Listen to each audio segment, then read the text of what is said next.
that's a little bit about myself, but today I'm going to be focusing first and foremost on the importance of public speaking for kids. Next, our approach to public speaking, and talking a little bit at the end about our course series that we offer here. So jumping right into it, we have more guests. Oh my goodness, we're running out of seats. Okay, first, the importance of public speaking for kids. So I think, all of you are here today because at some level we believe that public speaking is important. We may have some ideas, but we may not always have, a very collected or very organized way of explaining why public speaking is important. But I think we can break this question down into two components. Number one, why learn public speaking and communication in the first place? And number two, why kids?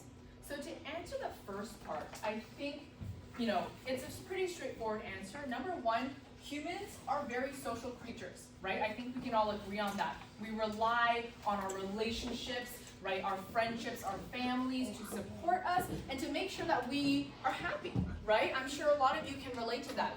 You hang out with your friends, you spend time with your family in order to make sure that you are living a good life. And that's what a good life means to many people. But also confidence and character. There's nothing like going up in front of 100 people or 1,000 people to build confidence in yourself and to build courage and to build character. In fact, every year, at the end of the year, we give our students that opportunity to go up in front of almost 100 people, if not more, to present their speech. And that's actually happening 2 weeks from now on June 18th. Right? So we try our best to give our students these sort of chances to build confidence and build characters. On top of course, every single week in class, they also do speeches, so we get lots of practice in. Why kids? Right? Well, number one, kids have a lot of very interesting ideas. Right? Those of you who are parents in this room, I'm sure you can relate. I'm sure your children have a lot of interesting stories and ideas that they always want to tell you about. And I myself, when I'm teaching class, a lot of the funniest stories and ideas that I've heard come from my youngest students, right? They're always like, I think this is the case, or I think vegetables are bad, and I say, oh, why? Right? So they have a lot of ideas, and I think it's incredibly important for students, especially young students, to have the means, the confidence, and the capability to express what they are thinking, to talk about what they believe in, because this way, that opens up a conversation between them and the outside world.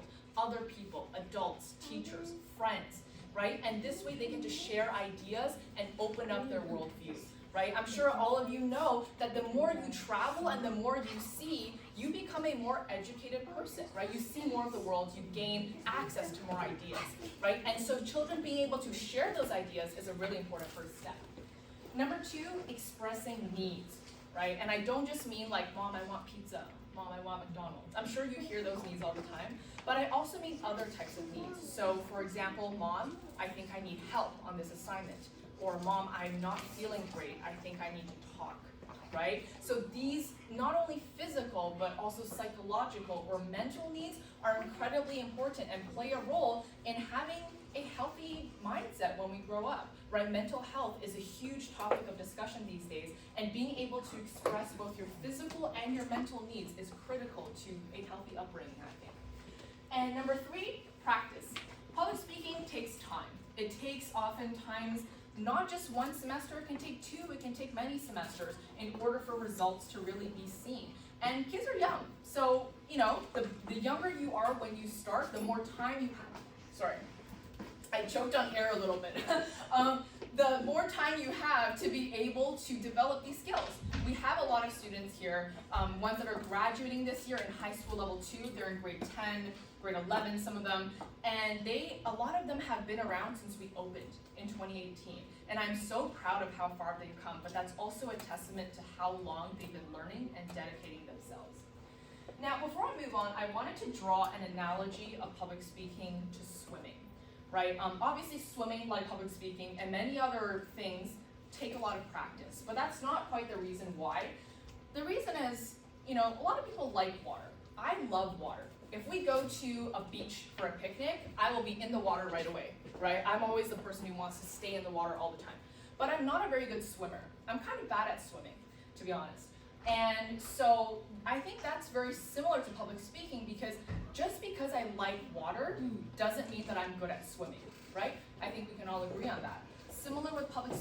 I have kids come in a lot who say, well, I like talking in front of people. I'm very confident, I'm very brave. I don't think I need this class, right? And a lot of parents may think the same thing. They think, well, my child's very confident. They have no issues talking. And that's wonderful. I love that for them, right? I think it's great that they're so confident at a young age. But again, just because you like performing in front of people doesn't mean that you're a good presenter yet, right? Everyone can get there, but just because you enjoy being in front of people doesn't necessarily mean you have the skill set to deliver an effective and interesting presentation to your audience. Does that make sense, guys? Right? I think that's fair, right? So, just a quick comparison to swimming. So moving on, I wanted to talk about our approach to public speaking and how we think we can think about public speaking education in general. So number one, I think that public speaking can be thought of, or a public speaker, I should say, can be thought of as a tree, right? So each and every one of us, we're all capable of public speaking, so we are all trees, right? But what does it mean to be a tree? What is a public speaking tree? A tree has a part that you can see, right? We have the visible part, the trunk, the branches, the leaves, but we also have a root system. We also have a part that we can't see. And I think that's very much like a person, in that we have the presentation, that is the part that you can see, but we also have supporting qualities of a person that we can't see. If you're confused, do not worry, I'll explain. For the presentation, we can break that down into the content, right? So for example, the information that I'm saying today, the presentation that you're seeing today, as well as the skills and techniques, right? So the way that I project my voice, the way that I use my hands, the slides that I created for today, these are all part of the skill set and techniques for a presentation. This is the part that you can see, right? When every student comes up here and gives a speech, that's what we see. But there's also supporting qualities. So for that, I think we can break it down into character, health, and literacy. So for character, public speaking, as I mentioned before, requires a lot of courage. It takes a lot of confidence to be able to stand up in front of tens and hundreds, thousands of people and to say what you mean, to share your opinion and to share your honest thoughts with the world. I think that takes an incredible amount of bravery, right? And so character not only is built by public speaking, but is somewhat required for public speaking. Number two, health. I know we don't often think of health as something that is related to public speaking, but absolutely. Because number one, when your physical health is at a good level, it allows you to be more charismatic, it allows you to have more energy, to be a stronger leader, but also when you are in a mentally healthy state of mind, right, that allows you to be a much more empathetic person, a much more open-minded person. You're receptive to new ideas, right, and you are more creative when you're mentally healthy, right? So I think that absolutely has to do a lot with public speaking. Last but not least, we have literacy. Literacy means, you know, your writing capabilities and your reading capabilities. If you are able to write well, then you're going to be able to write better speeches. And so they're very much tied together. And later we'll actually have our writing instructor talk a little bit about the writing course as well. So this is the underlying quality. So we see that we have our content, skills, and techniques for the part that we can see, and then for the part that we cannot see, we have character, health, and literacy. So in our classes, we teach a lot for both of these segments. For example, in our part about content, skills, and techniques, we cover lessons about persuasive speeches, interview skills, improving description, storytelling, presenting with PowerPoints, speech structure, debate and argumentation, techniques for effective delivery, so much more. And we build up to these lessons slowly. So if you're in level 1 or level 2, for example, if you're very young, grade 3, grade 4, grade 5, you may not see as much of these, because for younger grades, we really focus on building the foundations, having the confidence to speak.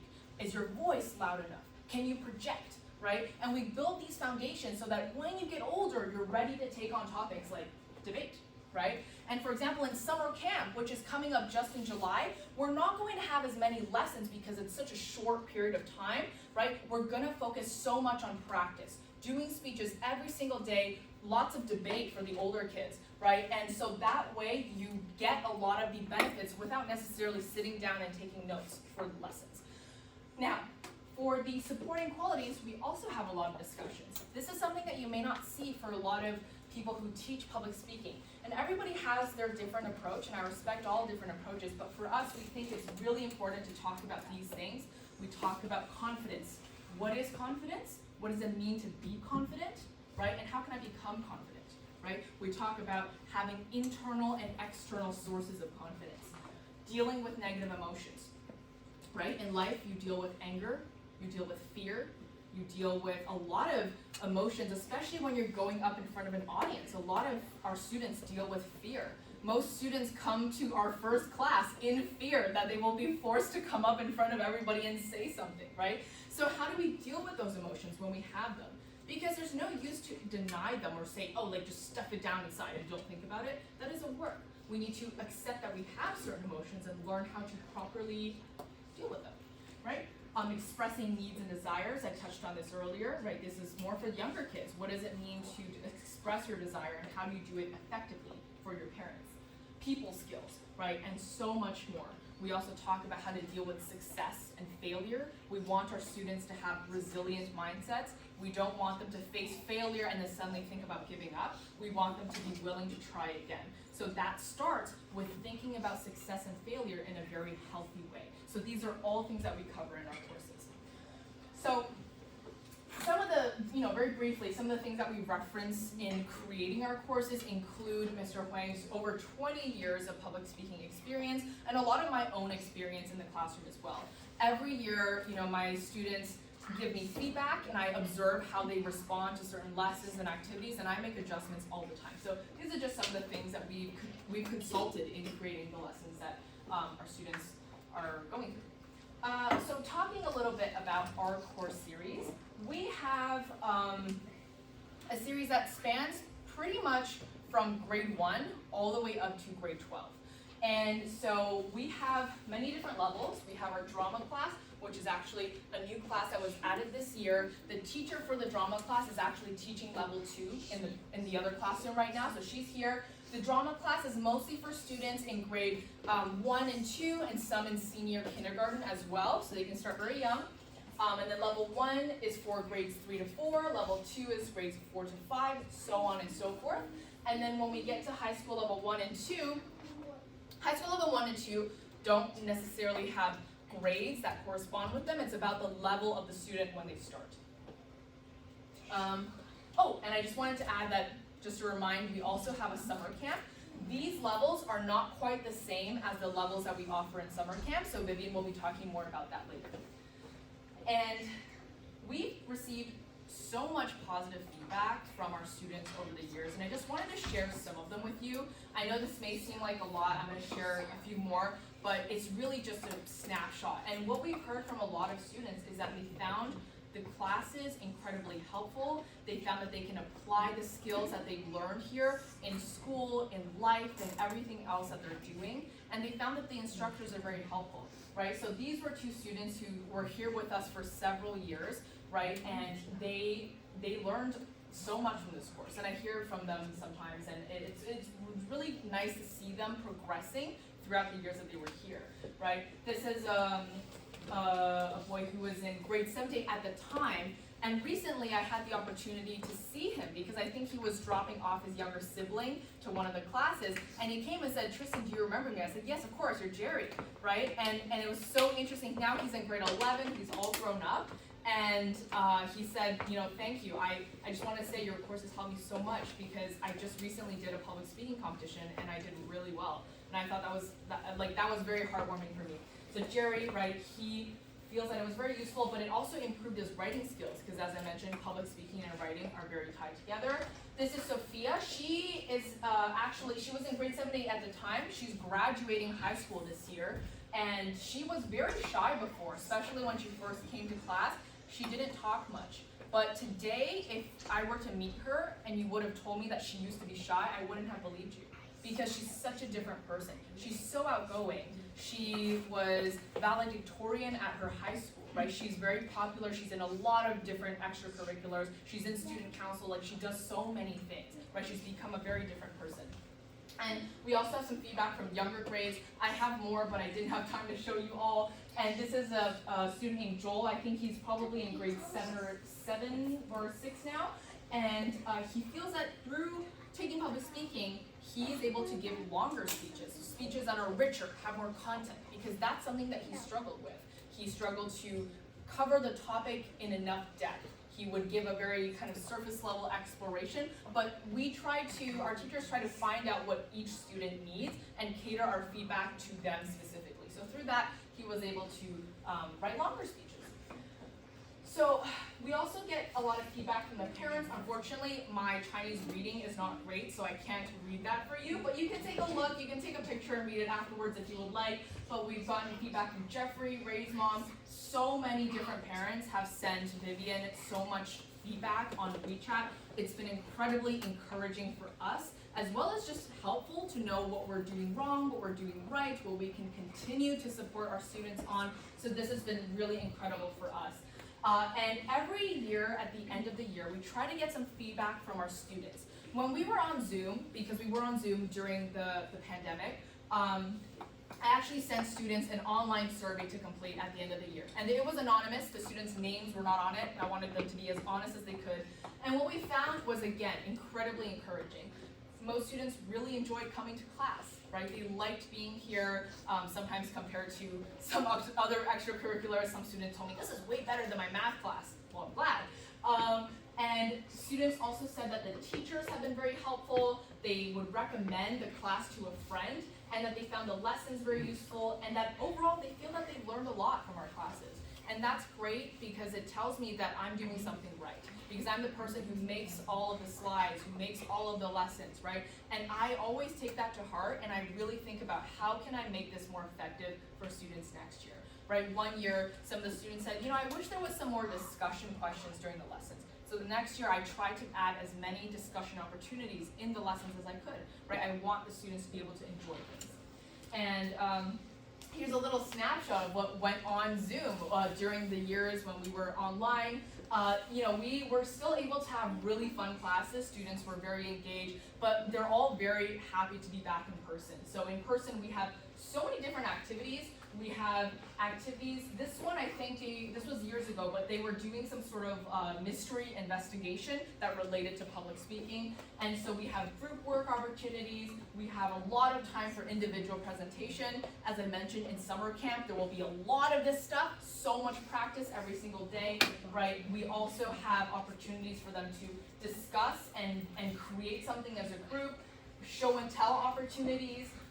We also do some story time, especially with the younger students. We use stories not just to read them, but we read them and sometimes ask them to reenact, to act out the stories, because I think it's a great exercise for young students to learn to dramatize. So that's something we do as well. And another, something that we do with the high school students is I think this was a debate activity that they were doing. It was practice to get them ready to be able to debate one-on-one or to debate in teams. So we were doing some exercises there. So this was a topic we were doing. If you see someone cheating on a test, should you tell? So it's a topic that they cared a lot about, and they were very, very invested in it. Obviously, we don't encourage anyone to cheat on tests. And something else that we have in our classes, which I think is kind of unique, I didn't see it a lot in other classes that I personally had growing up, is snack time. So every week, one student in the class brings a snack for the class, and we had some really interesting, incidences, or good incidences happen with this. And there's 3 reasons why I asked them to do this. Number one, I think it's a really great exercise for responsibility, right? The fact that one student volunteers to take responsibility for the class and to bring snacks for everybody, I think that's awesome. Number two, it's not just about bringing a snack, they also are asked to talk about the snack and why they chose this snack in particular. I've gotten very interesting stories out of it. One student brought fruit roll-ups. Do you guys know fruit roll-ups? Yeah. Yeah? Raise your hand if you know what fruit roll-ups are. Yeah, so one student brought fruit roll-ups once, and he said that the reason that this was his snack that he chose is because when he first came to Canada from China, his mom put fruit roll-ups in his lunchbox as a snack. And he thought, oh, what is this strange candy? It unrolls and it's got paper on it, right guys? And guess what? He ate all of the candy and all of the paper. He ate the whole 2 feet of paper because he didn't know that it wasn't edible. So that was his story, and that's why he brought that snack to class. So we've gotten very fun times. And the third reason that I ask people to bring snacks is because I am a firm believer that food brings people together, right? If you think about it, you eat with your loved ones, you share meals with your friends and your family, right? And even though we're not, eating a full meal together, I think even just sharing a snack, I can see how that bonds students, right? They talk about the snack, right? They're sharing the snack. It shows how considerate they are, right? When one student drops some, another student offers to give them some. It really brings people closer together. And people really enjoy it. This was the first ever snack duty that I had in my class. My first year of teaching, the first class, I said, who wants to volunteer? And one person said, I do. He was so ready. And I was like, okay, what are you gonna bring? And he said, scrambled eggs and ketchup. And I said, okay, no way. I went home and, didn't really think about it. And then the next time, sure enough, he shows up with a box of scrambled eggs and ketchup. And the reason he chose this is because this is how he likes to eat his scrambled eggs, and he wanted his classmates to try it. And he was very considerate about it. He brought candy for those who didn't want to try his interesting mixture of foods. So, he cooked for us, he brought all the utensils and everything. It was a very fun class. And this was a time when a group of students, I think this was the last class, and we were having a little bit of a party. It was related to their homework. Part of their homework was to talk about a certain food. They all brought the snacks and they had a little party. They really enjoyed themselves, and it really helped everybody to just have fun, open up, talk about what they were bringing, and just have a conversation with everybody. So I think it was tremendously fun for everybody. And that pretty much brings me to the end of the public speaking portion of this presentation. I'm very grateful for all of my students all the time. It's very fun teaching students. It's very fun working with children in general. I think they have a lot of funny ideas. I have a lot of very interesting discussions in class. Sometimes they tell me secrets that they don't want to tell their parents. So it's fun getting to know them on a personal level too. And all of our other teachers are so great. They're so dedicated, and they really care about the students. But I want to go back to something I said earlier, which is that literacy is a really important part of public speaking. Being able to write, being able to read. And you can be able to read, but can you read effectively? These skills are crucial to being a good public speaker. And so here at Svichko, we actually also have a writing course. And we're going to invite up our writing teacher now to talk a bit more about that aspect of our course series. So without further ado, let's welcome up Dr. Bang Chin.